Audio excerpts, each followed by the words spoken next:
This video is brought to you by Brilliant. Knock something off your holiday to-do list right now. Gifts. Give someone the gift of learning with Brilliant. Go to brilliant.org/biographics and gift a premium subscription.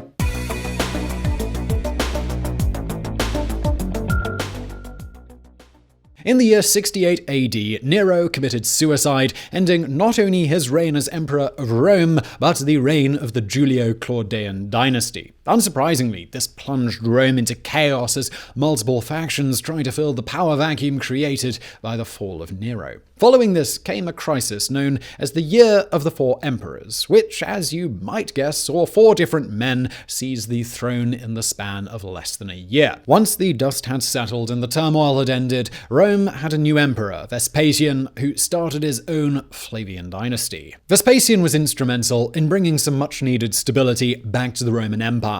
His reign was mostly peaceful and focused on restoring Rome's infrastructure and economy. He also undertook ambitious building projects as parts of the city were still in shambles following the Great Fire of 64 AD during Nero's time. Some of his more notable building projects included the Temple of Peace and, of course, the Flavian Amphitheatre, which became the most iconic landmark of the Roman Empire, better known today as the Colosseum.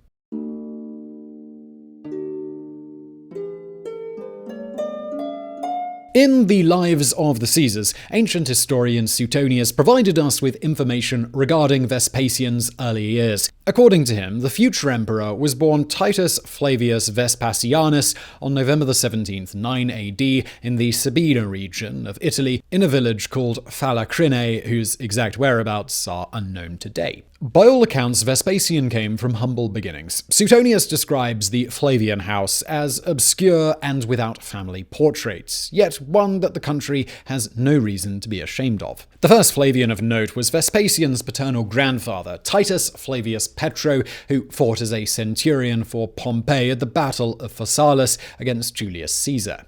After his side lost the war, Petro obtained a full pardon and became a tax collector. His son Sabinus followed in his father's footsteps and became something no one would think possible, a beloved tax collector. Suetonius says that there were cities in Asia which erected statues in his honor with the inscription, "To an honest tax gatherer." Sabinus married Vespasia Polla, and they had two children together, Sabinus the Younger and Vespasian. Vespasia actually came from a more prominent family, as her father was a military tribune and her brother was a senator. Therefore, her sons had an easier time rising up the ranks. For a long time, it seemed that older brother Sabinus would be the one destined for great things. He was ambitious from an early age and eventually became prefect of Rome. Vespasian, on the other hand, did not show much interest in politics and only joined due to his mother's constant taunts that otherwise he would become his brother's footman. In subsequent years, Vespasian married Flavia Domitilla, who bore him two sons and a daughter, Titus Domitian and Domitilla the Younger.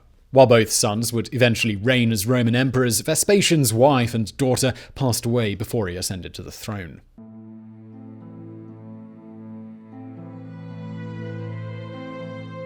In order to become a praetor, Vespasian first had to serve in the military and as a minor magistrate. He started off as a tribune of the soldiers assigned to Thrace. During the reign of Claudius, Vespasian was appointed legate thanks to the influence of Narcissus. This is not the mythological hunter who fell in love with his own reflection, but rather a freedman who was part of the imperial court. Vespasian was given command of his own legion, Legio Secunda Augusta, and stationed in Germany. This promotion was a double-edged sword, though. While Vespasian climbed up the social ranks, he also became an enemy of Agrippina, Claudius's wife, who hated Narcissus and all of his friends. Vespasian was first made consul, then governor of Africa Proconsularis, a Roman province on the northern coast of Africa. The quality of his governorship is up for some debate.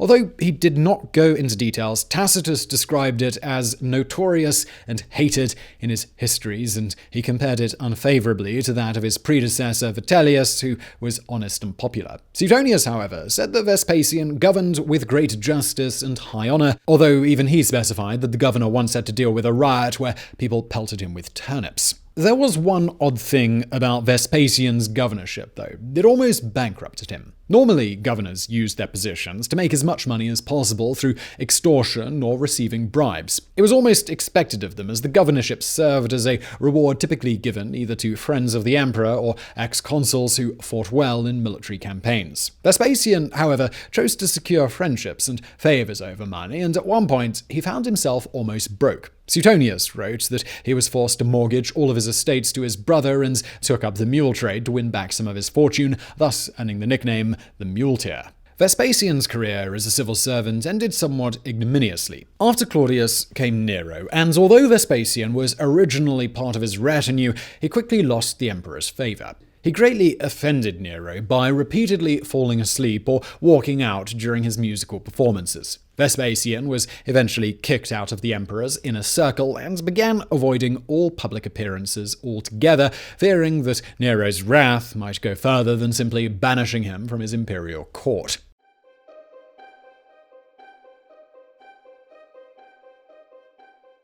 As a military man, Vespasian distinguished himself in two major campaigns. First, he took part in the Roman invasion of Britain in 43 AD under General Aulus Plautius. At this time, Vespasian was still a legate in command of the Legio Secunda Augusta. His brother Sabinus was also part of the invading force, although his exact rank is somewhat uncertain. During this campaign, Suetonius said that Vespasian engaged in 30 battles and subdued 2 powerful tribes. He captured over 20 towns and also conquered the island of Vectis, known today as the Isle of Wight. For his success, he was awarded a Roman triumph back home in Rome and eventually his consulship. Vespasian played an even more instrumental role in his second military campaign when he was tasked with putting down the Great Revolt in the Roman province of Judea in what would become the First Jewish-Roman War. It started in 66 AD. The people of Judea were angry over taxes, exacerbated by increasing tensions between the Roman and Jewish population. In an ill-advised attempt to exert his dominance, the Roman governor Gaius Florus decided to plunder the Second Temple on the Temple Mount in Jerusalem, as well as order raids on Jews throughout the city. This had the opposite effect and proved to be the spark that triggered a large-scale rebellion. The legate of the nearby province of Syria, Cestus Gallus, assembled his army and marched on Judea to quell the rebellion. He, however, suffered a shocking defeat and died in 67 AD. Nero gave the mission of ending the Great Revolt to Vespasian. This was 2 decades after his incursions into Britain. By this point, his eldest son Titus had also joined the ranks of the military and bolstered his father's forces with reinforcements from Alexandria, serving as his second-in-command. Not sharing his predecessor's hubris, Vespasian did not want to simply rush in expecting victory. He avoided a direct attack on Jerusalem, since the city was reinforced and contained the main rebel army. Instead, he first invaded Galilee. With a strong army of over 60,000 soldiers and auxiliaries, Vespasian had little trouble conquering the region, as many towns gave up without a fight. Of particular note here is the siege of Jodfat, or Jotapata, that took place in the summer of 67 AD.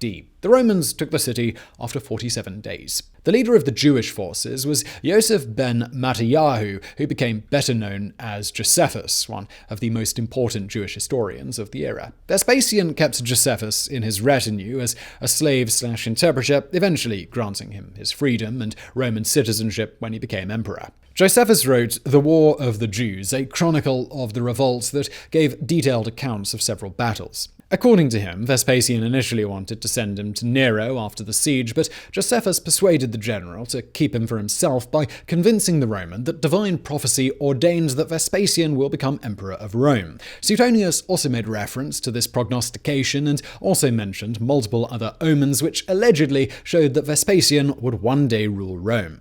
Speaking of which, that exact opportunity presented itself in 69 AD. The Jewish war was not over yet, but Vespasian had to seize the moment. He left his son in charge of the troops in Judea. Titus favored a more direct approach and decided to lay siege on the city of Jerusalem. Titus was aided by the same people he was trying to defeat. There was infighting between the leaders of the rebel forces known as the Zealots. 2 of them, John of Gachala and Simon Bar Goria, vied for control and splintered their faction from within. It took over 4 months, but Titus managed to break down the walls of Jerusalem and storm the city, almost burning it completely to the ground. Now, just before we get into the bit about how Vespasian becomes emperor, I want to tell you about today's fantastic sponsor, Brilliant. So it's the holidays, we're all busy, plans to arrange, gifts to give. It's a little bit last minute now. probably places to go as well. But with today's sponsor, Brilliant, you can give the gift of learning. I bet there is someone you know who enjoys learning as much as you do, and a subscription to Brilliant could make a perfect gift for them. You've heard me talk about Brilliant on this channel before. By now, maybe even have a membership yourself. Brilliant teach you all about math, science, and computer science, but beyond that, they also teach you problem-solving skills which are practical even if you don't pursue the sciences. Learning how to break down complex problems into their component parts is just pretty critical in any career path you choose. But look, really, it's just a great way to take what you learn on this channel just a step further, or in this case, gift a premium subscription to someone else so they can take their knowledge further. And what better gift is there than that? So do that right now at brilliant.org/biographics or use the link below. And let's get back to it.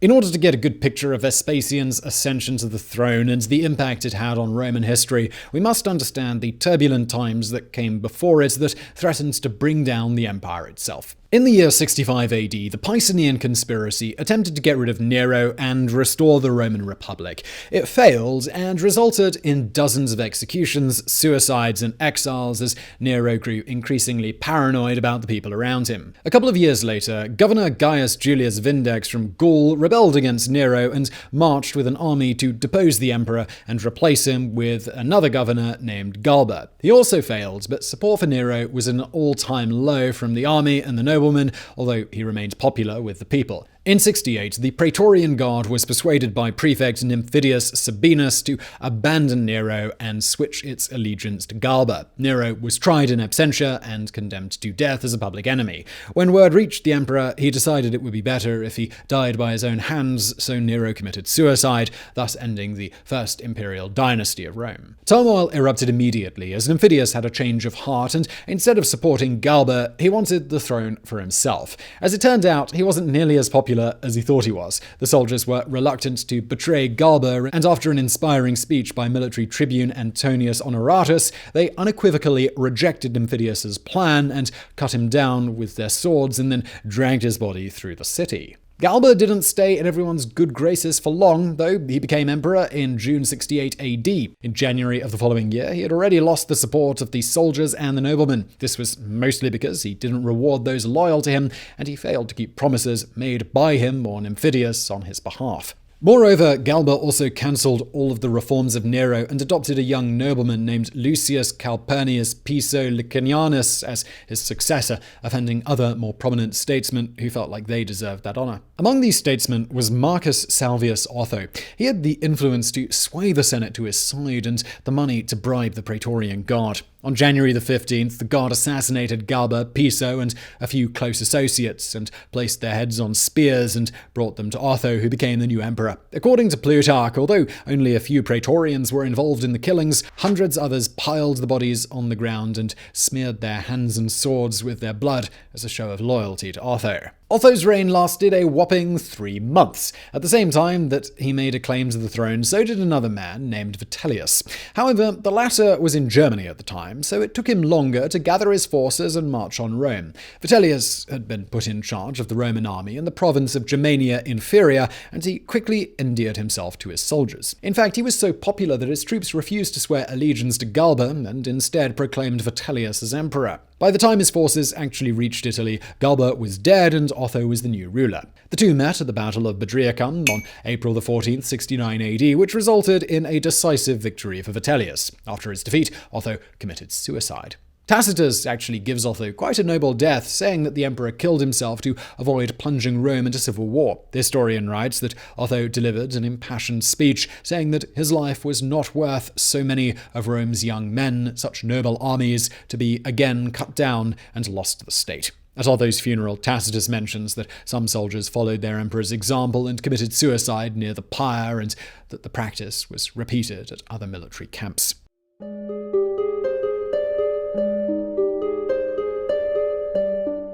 Vitellius became emperor on April 16th, 69 AD, and although he reigned until the end of the year, he lost the support of his countrymen long before that. He was also a decadent ruler who, according to Cassius Dio, was addicted to luxury and licentiousness. He gorged himself on rare, expensive foods, holding banquets multiple times a day. He regarded Nero's sumptuous Golden House, or Domus Aurea, as a wretched house that was scantily equipped, and he wanted something a bit more opulent. Unsurprisingly, his careless spending soon put great strain on Rome's economy and led to Vitellius losing a lot of supporters. Vespasian's rise to the throne echoed that of Vitellius. He also won over the legions in charge during the war in Judea, and in July 69 AD, they acclaimed him as emperor. Moreover, he also had the support of the nearby provinces of Syria and Egypt, and before long, Vespasian had an army powerful enough to march on Rome. The soldiers were placed under the command of General Gaius Licinius Massianus, the Syrian governor, while Vespasian traveled to Egypt to secure the grain supply network vital to Rome. Meanwhile, even more legions from other provinces pledged their allegiance to Vespasian, mostly because they served under Otho and bore strong resentment for Vitellius. These forces, under the leadership of General Marcus Antonius Primus, did not even wait for Massianus's army to catch up and advanced on Italy on their own. Suetonius suggested a different reason for their enthusiastic support of Vespasian. They originally left Moesia in order to aid Otho, and on the way did a fair bit of plundering and pillaging. When they found out that Otho had fallen, they realized they would be punished severely unless they ended up on the winning team, so they threw their backing behind Vespasian. The troops met Vitellius's forces at the Second Battle of Bedriacum on October 24th, 69 AD, and were victorious. Defeated, Vitellius wanted to abdicate, but the Praetorian Guard would not allow him to, and instead made him retreat to the palace in Rome. Back in the city, Praetorians and civilians put up heavy resistance against Vespasian's forces, and the battle inside Rome caused many deaths and a lot of destruction. Even the Temple of Jupiter Optimus Maximus, the oldest, most important temple in Rome, was destroyed in an act described by Tacitus as the saddest and most shameful crime that the Roman state had ever suffered. Vespasian's brother, Sabinus, was killed during the conflict, and his youngest son, Domitian, barely escaped with his life. To show that Vitellius had lost complete control of his men, Tacitus mentioned how the mob brought Sabinus before the emperor, and even though Vitellius wanted to show him mercy, the bloodthirsty horde ran through Sabinus with swords, cut off his head, and dragged his mutilated corpse through the streets. A similar fate eventually befell Vitellius as well. Inevitably, Vespasian's forces gained control of the city and captured the emperor. He was taken to a notorious place of execution known as the Gemonian Stairs and struck down. On December the 21st, the Senate proclaimed Vespasian as the new emperor, although some regard July 1st, the date he was declared emperor back in Egypt, as the start of his reign.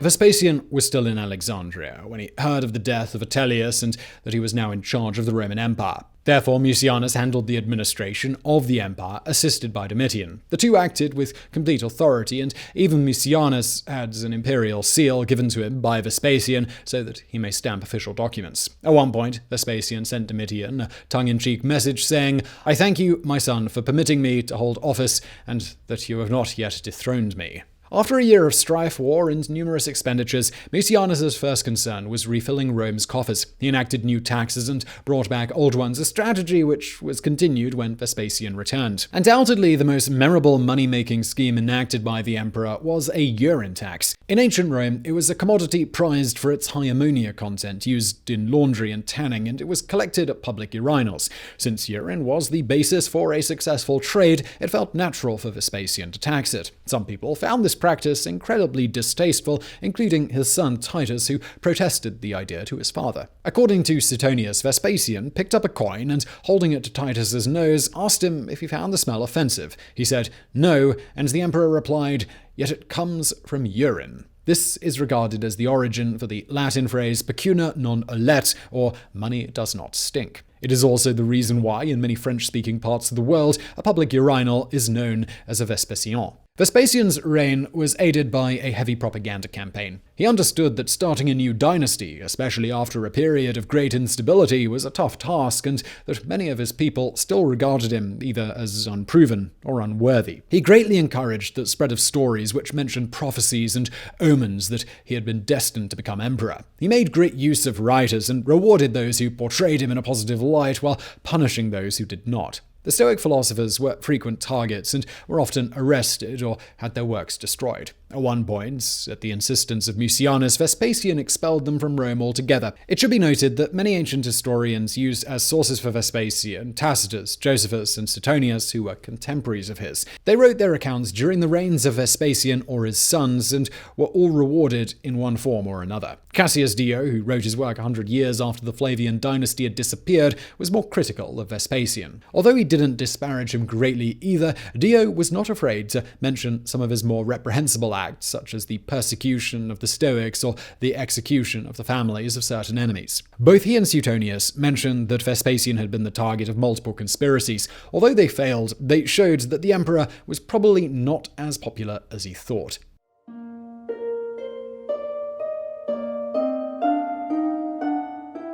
Vespasian's reign was mostly peaceful, with the exception of the Batavian Rebellion, which occurred at the beginning of his rule. Several tribes banded together in Gaul and Germany and rose up against the Roman Empire, hoping to take advantage of the turmoil caused by Nero's death and the Year of the Four Emperors. They were led by Gaius Julius Civilis and Julius Sabinus. The latter claimed to be a descendant of Julius Caesar and therefore the rightful heir to the throne. Although the rebels initially gave the Roman army multiple humiliating defeats, Rome responded with a massive force led by Quintus Petilius Cerilius, who crushed the uprising in 70 AD. Vespasian's long-lasting legacy is that of a builder. When he ascended to the throne, many parts of Rome were ravaged due to the Great Fire, not to mention the urban battle between his soldiers and the supporters of Vitellius. He rebuilt the Temple of Jupiter using the same foundations, but constructing a larger, more lavish structure. He undertook great efforts to restore 3,000 or so bronze tablets that had been destroyed from the temple, searching for copies throughout the empire. Other major works included 2 new temples, one dedicated to peace and the other to Claudius, who had been deified. In order to restore many neighborhoods, Vespasian enacted a new law which allowed anyone to take over a vacant lot previously destroyed by the fire, provided that they build on it and that the original owner refused to do so. Of course, all of these projects pale in comparison to the new Flavian amphitheater, better known as the Colosseum. Capable of seating over 50,000 spectators, it was the largest structure of its kind in the ancient world. Construction of it began in 72 AD and finished during the reign of Titus, with Domitian later ordering renovations during his time as emperor.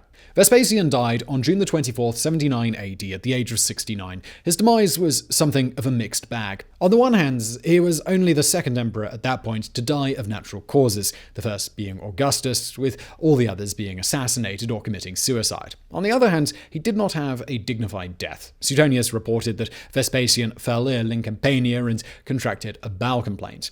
He was stricken with violent attacks of diarrhea that eventually killed him. With his last breaths, Vespasian asked his attendants to hold him up because an emperor ought to die standing. He was followed on to the throne by his son Titus and then by his other son Domitian. The Flavian dynasty ended with Domitian's death in 96 AD after only 25 years, but projects like the Colosseum ensured that Vespasian's legacy lives on for millennia.